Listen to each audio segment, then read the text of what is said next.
And that elephant turned out to be an elephant that I consider my soul sister.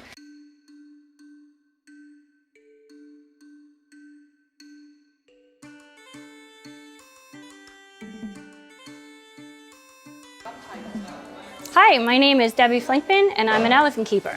As an elephant keeper, my job is to take care of the elephants, every need that they have here at the park. When I was 4 years old, I decided I was going to be a zookeeper.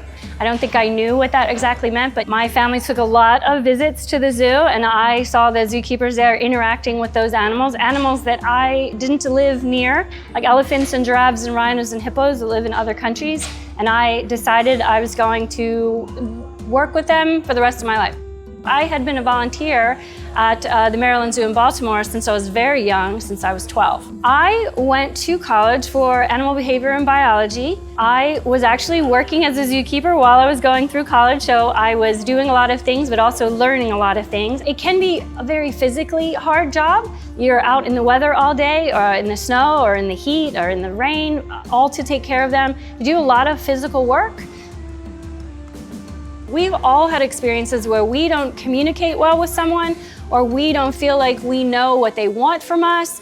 We get frustrated because we're not using words that we both understand. So imagine that, and now you are having those same conversations and the same interactions with an animal who doesn't speak our language. They are assuming, I believe, that we understand all of their social rules. And they don't have any reason to believe that we don't, because the other animals around them understand their social rules. So we have to actually learn what their body language means, and they have to learn what our body language means, and then we have to be extremely consistent so that we don't frustrate or irritate them, because no one wants to work with someone who frustrates or irritates them. Now imagine that you frustrated someone who's 8,000 or 9,000 pounds, and they want to let you know that you're frustrating them. Well, you might get a face full of mud, which isn't particularly pleasant, or they might choose to ignore you all day. So you really need to spend time watching the animals, and then once you learn a lot about their behavior, and then more personally, when you're a zookeeper and you get to know their likes and dislikes, and you're extremely consistent and you have good conversations, you mean what you say, and they learn that when they do what you ask and you make it clear what you're asking of them, they're gonna get a reward, then they're gonna wanna work with you, and it's just gonna make your day and their day a better day. Animals don't necessarily speak whatever language we speak. You have to be compassionate because they don't understand why you're not doing what they think that you should be doing. So if I'm not having a good day, it's not their fault. So I constantly have to remember that the animals are always right. And we have to look at ourselves when we're having a difficult time communicating.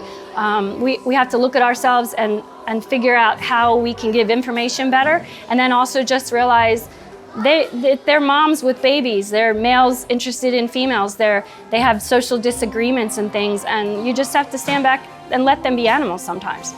Some days you just have a difficult time, and then tomorrow when you come in, you just take a deep breath and you start over and you try to remember what you did yesterday that may not have worked, and then do something different today. The greatest career that you can have is taking care of animals.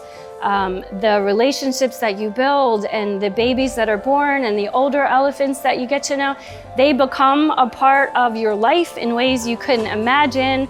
But when you know who you're doing it for and why you're doing it, and then you get to see them enjoying all the hard work that you did, it all makes it worth it.